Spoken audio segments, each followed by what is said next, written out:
அஸ்ஸலாமு அலைக்கும் வரஹ்மத்துல்லாஹி வபரகாத்துஹு. கண்ணியம் நிறைந்த எல்லாம் அல்ல அல்லாஹ்வின் நல்லடியார்களே, அல்லாஹ் ரப்பல் ஆலமீன் சிறப்பு மிக்கதாக ஆக்கி அருளியிருக்கின்ற இந்த ரமலானுடைய மாதத்தில் நன்மைகளை எதிர்பார்த்தவர்களாகவும் அல்லாஹுவின் பக்கம் மறுமையில் ஒரு ஈடேற்றத்தை அடைய வேண்டும் என்ற நோக்கத்திலேயும் இன்றைய தினத்திலே இங்கு நாம் ஒன்று கொண்டு இருக்கின்றோம். அல்ஹம்துலில்லாஹ். அல்லாஹ் ரப்பல் ஆலமீன் இந்த மனித சமூகத்தை படைத்து அதில் சிறந்தவர்களாகவும் சிறப்புமிக்கவர்களாகவும் நேர்வழியின்பால் வழிகாட்டப்பட்ட சமூகமாகவும் அல்லாஹ் ரப்பல் ஆலமீன் நம்மை ஆக்கியிருக்கின்றான்.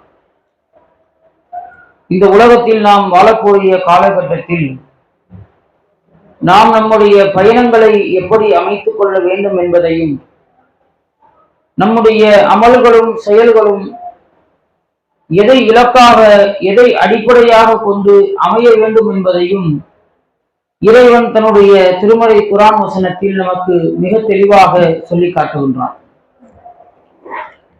அதிலும் குறிப்பாக நபிகள் நாயகம் ஸல்லல்லாஹு அலைஹி வஸல்லம் அவர்கள் சொல்லுகின்றார்கள், அல் ஈமானு யஸீது வல் யன்குஸ். இந்த உலகத்தில் இறைவனால் படைக்கப்பட்ட மனிதர்கள் இருக்கிறார்கள். அந்த இறைவனால் படைக்கப்பட்ட மனிதர்களில் இறைவனை நம்பிக்கை கொண்ட மனிதர்கள் என்று ஒரு சாரார் எல்லா காலத்திலேயும் இருப்பார்கள். நபி ஆதம் அலைஹிஸ்ஸலாம் அவர்களுடைய காலத்தில் இருந்து கியாமத் நாள் வருகின்ற வரைக்கும் இறைவனை நம்பிக்கை கொண்ட மக்கள் இருப்பார்கள். இறைவனை நம்பிக்கை கொள்வது என்றால் அல்லாஹ் மட்டும்தான் ஒரே இறைவன் என்பதை நம்பி, நபிகள் நாயகம் ஸல்லல்லாஹு அலைஹி வஸல்லம் அவர்கள்தான் உண்மையான இறை தூதர் என்று நம்பி, இறைவன் சொல்லுகின்ற சொர்க்க நரகங்களின் மீது நம்பிக்கை வைத்து, மறுமையின் மீது நம்பிக்கை வைத்து இறைவனை நம்பக்கூடிய மக்கள் இருப்பார்கள். இந்த இறைவனை நம்பக்கூடிய மக்கள் எப்படி இருப்பார்கள் என்றால், அல் ஈமானு யஸீது வல் யன்குஸ். சில நேரங்களில் அந்த மனிதருக்கு ஈமான் அதிகமாகிவிடும், சில நேரங்களில் அந்த மனிதருக்கு ஈமான் குறைந்து விடும் என்று அல்லாஹ்வுடைய தூதர் சொல்றாங்க. இப்ப நம்மளே பார்க்கலாம், நமக்கு ஏதாச்சும் திடீர்னு ஒரு பயம் வந்துச்சுன்னு செய்யுங்க, வந்து ஒரு 2 ரக்காத் சுன்னத் தொழுவோம், ஒரு 20 நிமிஷம் அரை மணி நேரம் அல்லாஹ்விடத்தில் கையேந்தி பிரார்த்தனை செய்வோம். இப்படி ஒரு சுன்னத்தான ஒரு தொழுகைக்கு இப்படி ஒரு முக்கியத்துவத்தை கொடுக்கும். இதே இன்னும் சில நாட்கள்ல எப்படி இருக்கும்னா, பள்ளிவாசலில் பாங்கு சொல்லப்பட்டு பள்ளிவாசலில் உள்ள மக்களை அழைப்புக்காக இக்காமத் சொல்லப்பட்டாலும், தொழுகை நடந்து கொண்டிருந்தாலும் அந்த தொழுகையை கடந்து போகக்கூடியவர்களாக இருப்போமே தவிர அதில் கலந்து கொள்ளக்கூடியவர்களாக நம்ம இருக்க மாட்டோம். இதைத்தான் நபிகள் நாயகம் ஸல்லல்லாஹு அலைஹி வஸல்லம் அவர்கள் சொல்கின்றார்கள், ஒவ்வொரு மனிதனும் இறை நம்பிக்கையாளனாக இருக்கிறான். அப்படி இறை நம்பிக்கையாளனாக இருக்கக்கூடிய மனிதன் எல்லா காலகட்டத்திலேயும் எல்லா நேரத்திலேயும் முழுமையான ஈமானோடு அந்த மனிதன் இருப்பது கிடையாது. அந்த மனிதனுக்கு சில நேரங்களில் சில வேளைகளில் ஈமான் அதிகரிக்கிறது. அந்த நேரத்தில் தங்களுடைய அமல்களை அவன் அதிகமாக செய்கிறான். சில நேரங்களில் அவனுடைய ஈமான் என்பது அவனுடைய உள்ளத்தில் இருந்து குறைந்து விடுகின்றது. அவன் அமல்களில் அலட்சியமாகவும் கொடும்போக்காகவும் இருந்து விடுகின்றார். இதை அல்லாஹ்வுடைய தூதர் நமக்கு பதிவு செய்கின்றார்கள். இதை எதற்காக இங்கு பதிவு செய்கின்றோம் என்றால், இன்றைக்கு நீங்கள் பார்க்கலாம், அல்லாஹ் ரப்பல் ஆலமீன் ரமலானை பற்றி சொல்லுகின்ற பொழுது, இந்த ரமலான் என்பது உங்களுடைய இறையச்சத்தை உறுதிப்படுத்துவதற்காகவும், ஏகத்துவ கொள்கையில் உறுதியாக இருப்பதற்காகவும், இறைவன் சொன்ன சட்டதிட்டங்களில் கட்டுப்பட்டு எப்படி நடக்க வேண்டும் என்பதை ஒரு வழிகாட்டக்கூடிய ஒரு மாதமாக இந்த ரமலான் இருக்கின்றது. ஆனால் இந்த ரமலான் அல்லாத மாதத்தை நீங்கள் எடுத்து பார்த்தீர்கள் என்றால் அதற்கு அப்படியே நம்ம நேர் ஆப்போசிட்டா இருக்கும். ஏனென்று சொன்னால், அல்லாஹ் ரப்பல் ஆலமீன் மிக தெளிவாக நமக்கு சொல்லுகின்றான், இன்னமல் முஃமினூன அல்லதீன இதா துக்கிரல்லாஹ். ஒரு மூமினுடைய பண்பு என்றால் என்ன, அதை அல்லாஹ் பேசுகின்றான். இன்னமல் முஃமினூன அல்லதீன இதா துக்கிரல்லாஹ். அல்லாஹ்வை பற்றிய செய்தி ஒரு மூமினுக்கு சொல்லப்பட்டால் வஜிலத் குலூபுஹும் அவனுடைய உள்ளங்கள் நடுநடுங்கிவிடும். இதா துலியத் அலைஹிம் ஆயாத்து அவனுடைய வேத வசனங்கள் அவர்களுக்கு சொல்லி காண்பிக்கப்பட்டால் ஃபஸாதுஹும் ஈமானா அவர்கள் தங்களுடைய ஈமானை அதிகப்படுத்திக் கொள்வார்கள். வ அலா ரப்பிஹிம் யதவக்கலூன் அவர்கள் தங்களுடைய இறைவன் பக்கம் என்றென்றும் எல்லா விஷயத்திற்கும் சார்ந்து இருப்பார்கள் என்றால். உண்மையான மூமின்களை பற்றி சொல்லுகின்ற பொழுது ஒரு மூமின் என்பவன் எப்படி இருக்க வேண்டும் என்றால், அல்லாஹுவை பற்றி அவருக்கு சொல்லப்பட்டால் உள்ளத்திலே அவனுக்கு ஒரு பயமும் நடுக்கமும் வரணும். ஒரு தப்பு செய்ய போறானா, இந்த தப்பை செய்வதற்கு முன்பாக ஒரு மனிதரை சந்தித்து இந்த தப்பை செய்யாத, இந்த தப்பை செஞ்சனா அல்லாஹ் உனக்கான இந்த தண்டனையை கொடுப்பான், நபிகள் நாயகம் ஸல்லல்லாஹு அலைஹி வஸல்லம் அவர்கள் இதை பற்றி நமக்கு எச்சரித்திருக்கின்றார்கள் என்ற செய்தியை அந்த மனிதனுக்கு ஞாபகம் ஊட்டினால், அந்த நரகத்தின் பயத்தால், இறைவன் தரக்கூடிய தண்டனையுடைய பயத்தால் வஜிலத் குலூபுஹும் அவனுடைய உள்ளங்கள் அப்படியே நடுநடுங்கி போய்விடும். அல்லாஹ்வுடைய வசனங்கள் அவர்களுக்கு சொல்லி காண்பிக்கப்படும் பொழுது, எடுத்து சொல்லுகின்ற பொழுது ஃபஸாதுஹும் ஈமானா அவர்கள் தங்களுடைய ஈமானை அதிகப்படுத்துவதற்கான வழியை தேடுவார்கள். வ அலா ரப்பிஹிம் யதவக்கலூன் அவர்கள் தங்களுடைய எல்லா காரியங்களிலேயும் நன்மையாகவும் தீமையாகவும் துன்பம் கஷ்டம் வெற்றி எதுவாக இருந்தாலும் அவர்கள் யாரை சார்ந்து இருப்பார்கள் என்றால் அல்லாஹ்வை சார்ந்து இருப்பார்கள். எல்லாத்தையும் அல்லாஹ் மேல தவக்குள் போடும், எல்லாத்தையும் அல்லாஹ்வின் மீது தவக்குள் வை என்ற சிந்தனையில் அந்த மனிதன் இருப்பான். இவர்கள் தான் யார் என்று அல்லாஹ் சொல்லுகிறான் என்றால் உண்மையான மூமின்கள் என்று இறைவன் சொல்கின்றான். இது சொல்வதற்கான நோக்கம், இன்றைக்கு ஒவ்வொரு நபர்களுக்கு மத்தியிலும் திருமறை குர்ஆன் எப்படி பயன்படுத்தப்படுகிறது நீ சொல்லுங்க. அல்லாஹ் தன்னுடைய திருமறையில் வேதம் வழங்கப்பட்டவர்களை பற்றி பேசுகின்றார். ஹும்மிலு தௌராத் யாரெல்லாம் தௌராத் என்ற வேதத்தை சுமந்தார்களோ அவர்களுக்கான உதாரணம் என்ன தெரியுமா? கமஸலில் ஹிமார் அவர்கள் கழுதைகளுக்கு ஒப்பானவர்கள். ஒரு மனிதன் வேதத்தை எதற்காக பயன்படுத்துகிறான்? இந்த மாதிரி அல்லாஹ் அக்பர் தக்பீர் கட்டிட்டோம், தக்பீர் கட்டிட்டு ஓதும் அல்ஹம்துலில்லாஹி ரப்பில் ஆலமீன் அப்படின்னு ஓதும், அல்லது அதற்கு பின்னால் நம்ம துணை சூறாக்களை ஓதும். இது இருந்து இந்த பயானில் இருந்து சில பேர் படிக்கணும். இப்ப நம்ம பேசுறோம், இந்த பயானை கேட்கிறீங்க, இந்த பயானின் மூலம் சில செய்திகள் தெரிந்து தவறுகளை திருப்பிக் கொள்ளலாம், அல்லது நல்ல அமல்கள் செய்வதற்கு முற்படலாம். இப்பெல்லாம் செய்றீங்க, ஓகே. ஆனால் தொழுகை உங்களுக்கு என்ன ஒரு மாற்றத்தை ஏற்படுத்துச்சு? அல்லாஹ் அக்பர் தக்பீர் கட்டிட்டு தொழுகிறோம், 8 ரக்காத்து தொழுகிறோம், ஒவ்வொரு நாளும் 5 வேளை தொழுகிறோம், சுன்னத்தான தொழுகையை தொழுகிறோம். இவ்வளவு தொழுகையை நம்ம தொழுகிறோம்ல, இந்த தொழுகையில் ஓதப்படக்கூடிய வசனங்கள் உங்களுடைய உள்ளத்தில் ஏற்பட்ட மாற்றத்திற்கான காரணமாக இருக்குதா? யோசிச்சு பாருங்க. அல்லாஹ் அக்பர் என்று தக்பீர் கட்டிட்டு தான் நமக்கு தோணும், ஆகா வீட்டுல சாவி எங்க வச்சோம் அப்படின்னு தோணும். பீரோவை பூட்டணுமா இல்லையா, கதவு பூட்டணுமா இல்லையா, இந்த மாதிரியான சிந்தனைகள் ஓடும். போன சைலண்ட்ல போட்டோமா இல்லையா, இப்படி பலவிதமான சிந்தனைகள் ஓடும். ஆனா இங்க என்ன ஓதிக்கிட்டு இருப்பாங்க?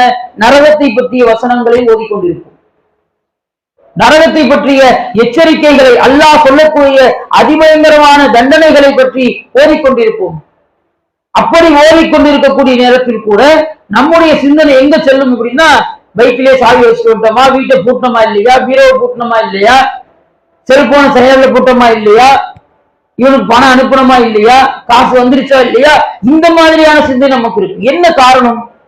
அல்லாஹ் தன்னுடைய திருமறையில் சொல்லுகின்றான், ஹும்மில் தௌராத் தௌராத் எனும் வேதத்தை சுமந்தவர்கள் கமஸலில் ஹிமார் அவர்கள் கழுதைகளுக்கு ஒப்பானவர்கள்.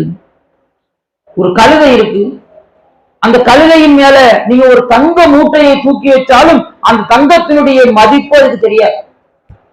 ஒரு அழுக்கு துணி மூட்டையை தூக்கி நீங்க கழுதை மேல வச்சாலும் இது அழுக்கு மூட்டை, இது அழுக்கு இருக்கு, இது மேலெல்லாம் ஒரு துர்நாற்றத்தை ஏற்படுத்தும், அதுவும் அதுக்கு அதை பொறுத்த வரைக்கும் மூட்டை அவ்வளவுதான்.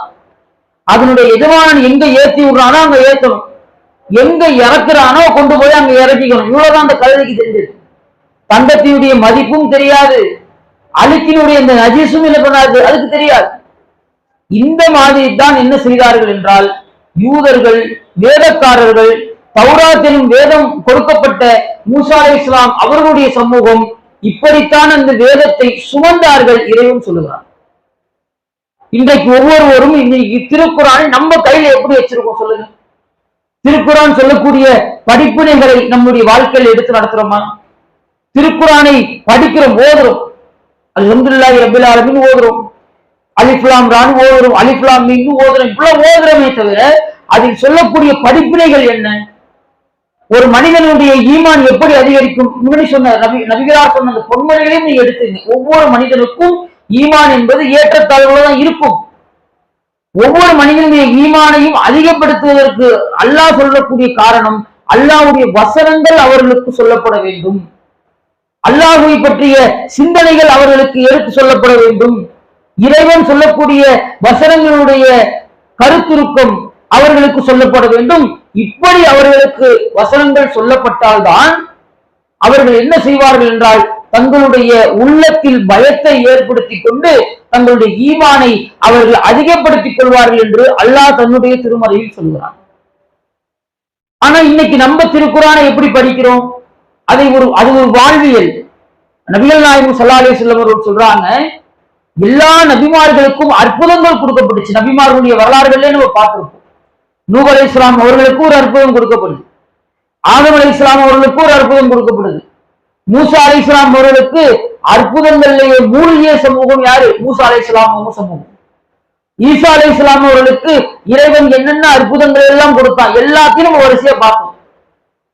ஆனா அல்லாஹ்வுடைய தூதர் சொல்றாங்க, இப்படி ஒவ்வொரு நபிமார்களுக்கும் அவர்களுக்கான அவர்கள் சமூகத்திற்கான அற்புதங்கள் கொடுக்கப்பட்டுச்சு. உணவு தட்டு இறங்கி வந்துச்சு, இறந்தவர்களை உயிர் கொடுத்து எழுப்பினாங்க, குருடர்களை பார்க்க வச்சாங்க. இப்படி பல அற்புதங்கள் நடத்தப்பட்டது ஒவ்வொரு சமூகமும் ஈமான் கொள்வதற்காக.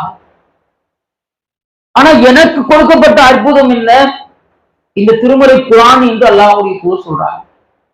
குர்ஆனுடைய சிந்தனை என்பது இன்றைக்கு நம்மள்ட்ட ரொம்ப கம்மி. குர்ஆன் என்பது வெறும் ஓதக்கூடிய ஒரு சம்பிரதாயமாக இன்னைக்கு நம்ம குர்ஆனை வச்சிருக்கோம். அதுதான் யதார்த்தமான உண்மை. கள நிலவரம் என்ன? ஏதோ எடுத்து ஓதுறோம், நன்மைக்காக எடுத்து ஓதுறோம். இப்படிப்பட்ட ஒரு சிந்தனையில் தான் இன்றைக்கு குர்ஆனை வச்சிருக்கோம். இந்த மாதிரி சிந்தனையில் குர்ஆனை பயன்படுத்தக்கூடியவர்கள், அதை படிக்கக்கூடியவர்களுக்கு குர்ஆன் என்ன பயனை அளிக்க போகிறது? குர்ஆனுடைய சிந்தனை எப்படி இருக்கணும்? ஒரு நபர் இஸ்லாத்தை ஏற்றுக்கொள்கிறார், அந்த நபர் இஸ்லாத்தை ஏற்றுக்கொண்டதற்கான காரணத்தை சொல்லுகிறார். என்ன காரணம் தெரியுமா? தப்பத் யதா அபீ லஹபி வ தப் அப்படின்னு ஒரு சூரா இருக்கு. தப்பத் யதா அபீ லஹபி வ தப், அபூ லஹபுடைய இரண்டு கைகள் நாசமாகட்டும் அப்படின்ட்டு அல்லாஹ் அந்த குர்ஆனுடைய அந்த சூறாவில் அபூ லஹபையும் அவருடைய மனைவியையும் இறைவன் சபிக்கிறான். இன்றைக்கு இஸ்லாத்தை ஏற்றுக்கொண்ட பல நபருடைய கருத்து எப்படி தெரியுமா இருக்கும்? இஸ்லாம் பெண்ணியம் பேசுது, அழகான மொழி, பெண்களுக்கான சம உரிமையை கொடுக்குது அப்படின்னு பேசுவாங்க. இஸ்லாம் ஜாதியை ஒழிக்குது, ஏற்றத்தாழ்வை ஒழிக்குது, ஏழை பணக்காரன் என்ற வித்தியாசத்தை இப்படி இஸ்லாத்தை பற்றி சொல்லக்கூடிய பல்வேறு கருத்துக்கள் திருமறை குர்ஆன்ல இருக்கு.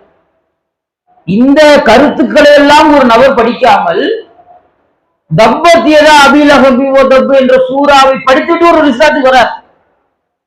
அவரு கேட்கிறாங்க, அப்படி என்ன இருக்கு அந்த வசனத்தில்? தர்மம் செய்யுங்கன்னு அந்த வசனம் சொல்லல, ஜாதி மதத்தை பற்றி அந்த வசனம் பேசல, பெண்ணியலை பற்றியோ கருத்து சுதந்திரத்தை பற்றியோ வாழ்வியலை பற்றியோ வாழ்க்கையில் ஒவ்வொரு மனிதனும் சந்திக்கின்ற அடக்குமுறையை பற்றியோ எதை பற்றியுமே அந்த வசனம் பேசல.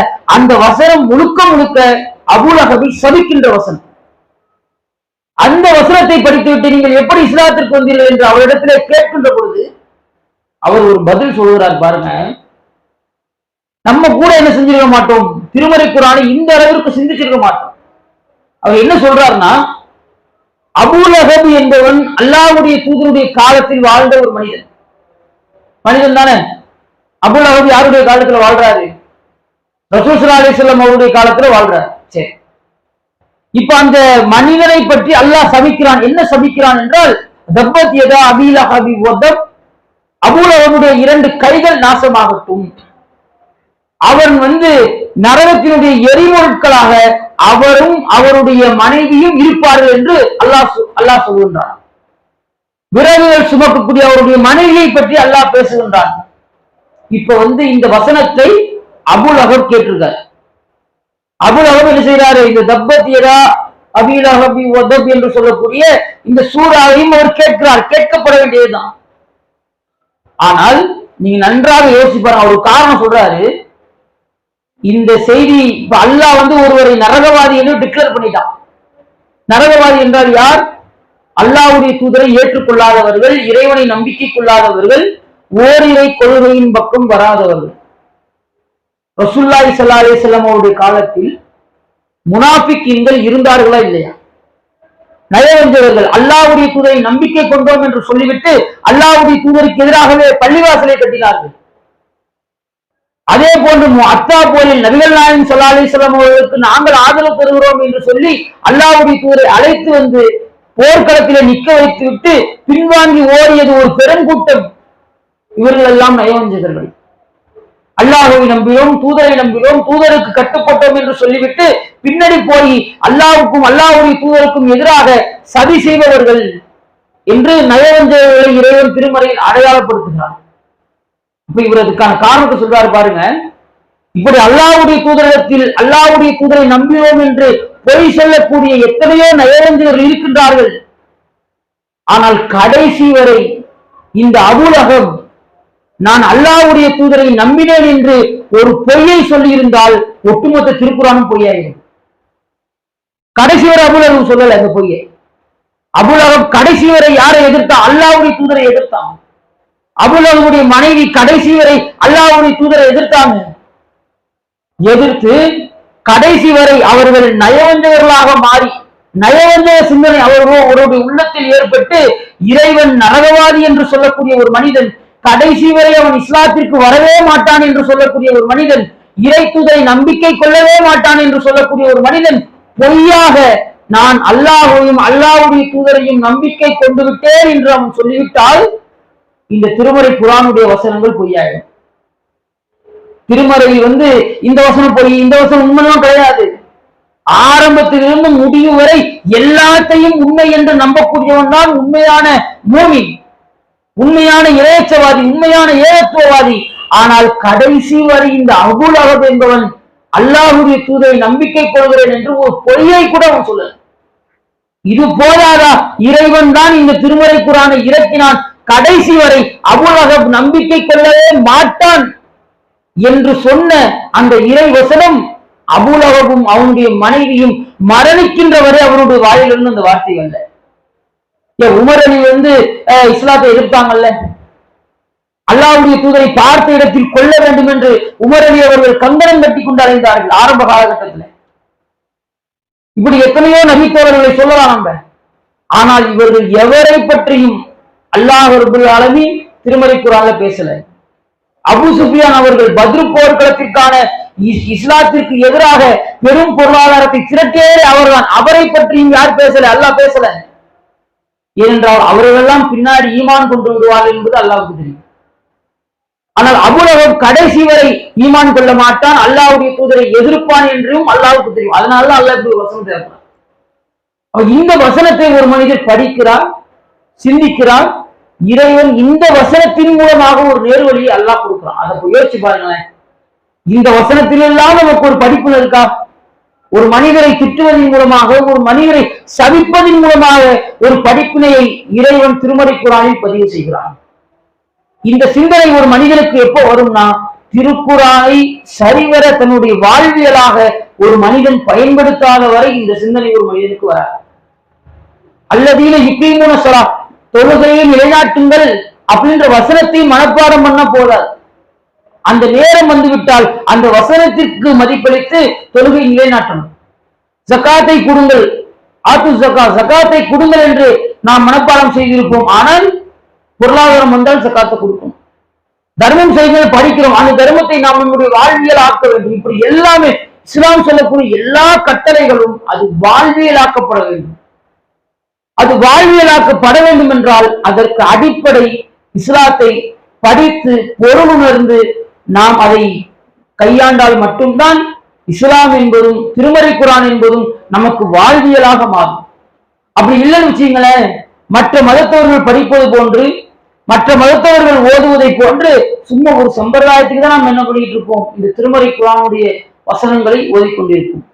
இப்ப நபிகள் நாயகம் ஸல்லல்லாஹு அலைஹி வஸல்லம் அவர்கள் மிக தெளிவாக சொல்கின்றார்கள், அல் ஈமானு யஸீது வ யன்குஸ். ஒவ்வொரு மனிதனும் அவனுக்கு ஈமான் அதிகமும் ஆகும், குறையவும் செய்யும். அதிகப்படுத்துறதுக்கான வேலை என்ன? அதை இறைவன் சொல்லுகின்றான். திருமறை குர்ஆனுடைய வசனங்கள் தான் உங்களுடைய ஈமானை அதிகப்படுத்தக்கூடியவை. அதை நம்ம தெரியாம, கருத்து தெரியாம, ஏதோ அழகா ராகமா ஓடுறாங்க அப்படின்ட்டு பின்னாடி பாட்டு கேட்கிற மாதிரி நிற்போம், அவ்வளவுதான். நம்மளுடைய நிலை என்ன தெரியுமா? ஒரு இசைக்கு மொழி லாங்குவேஜ் தெரியாது. இசையில ஒரு கருத்தை, ஒரு தவறான கருத்தை பதிவு செய்தால் கூட அதை ரசித்து கேட்போம். இப்ப எவ்வளவோ பாடல்கள் வரும். அந்த பாடல்களில் ஒரு பெண்ணுடைய தகப்பனை திட்டி ஓட்டம் பாடுவான், அதை ரசிச்சு நம்ம கேட்போம். ஆனா நேரா ஒரு பெண்ணிட்ட அவங்க வாப்பாவை பத்தி திட்டினா என்ன பண்ணுவாங்க? அப்ப இந்த மாதிரி என்ன பண்றோம்? இன்றைக்கு திருமறை குர்ஆனை கையாளட்டும். அப்ப இது நம்மளுக்கான வழி கிடையாது. இறைவன் சொல்லக்கூடியது என்ன? திருமறை குர்ஆன் என்பது படிப்பினை. அஃபலா யததப்பருனல் குர்ஆன். இந்த குர்ஆனை நீங்கள் சிந்திக்க மாட்டீர்கள். அல்லாஹ் ஒவ்வொரு வசனத்தையும் சிந்திச்சு பாருங்க. ஒவ்வொரு வசனத்தையும் உங்களுடைய வாழ்க்கையோடும் உங்களுடைய நடைமுறையோடும் நீங்கள் திருமறை குர்ஆனை ஒத்து பாருங்கள். அப்படி ஒத்து பார்க்கின்ற பொழுதுதான் இறைவன் உங்களுக்கான படிப்பினையை அறிவிப்பான். அல்லாஹ் கேட்கிறான்ல, இது அல்லாஹ் அல்லாதவர்களிடமிருந்து வந்திருந்தால் இதிலே பல முரண்பாடுகளை நீங்கள் பார்த்திருப்பீர்கள். நம்ம எங்க படிக்கிறதில் அப்ப எங்க முரண்பாடு தெரிய போகுது நமக்கு? அப்ப இதெல்லாம் இன்றைக்கு திருமறை குர்ஆனில் முரண்பாடு இருக்குது என்று அதை படிக்க ஆரம்பித்தவர்களாம் இன்றைக்கு இஸ்லாத்தை ஏற்றுக்கொண்டார்கள். காரணம், அதனுடைய கருத்தியலை, பொருளியலை, அது சொல்லக்கூடிய வாழ்வியலை சரிவர கையாண்டதின் காரணம் அவர்கள் இன்றைக்கு இஸ்லாத்தை ஏற்றுக்கொண்டு இஸ்லாத்தை பிரச்சாரம் செய்யக்கூடிய இடத்தில் இருக்கின்றார்கள். இப்ப இந்த நிலைக்கு நம்ம வரணும். திருமறை குர்ஆன் என்பது எதுவும் ஓதுவதற்கு மட்டும் கிடையாது, அது ஒரு வாழ்வியல், அது நம்முடைய வாழ்க்கைக்கான ஒரு வழிகாட்டி என்பதை தெளிவுற படித்து சிந்தித்து செயல்படக்கூடிய மக்களாக அல்லாஹ் உங்களையும் என்னையும் ஆக்கி அருள் புரிவானாக. வாஹிர் தஅவானா அல்ஹம்துலில்லாஹி ரப்பில் ஆலமீன். அஸ்ஸலாமு அலைக்கும் வரஹ்மத்துல்லாஹி வபரகாத்துஹு.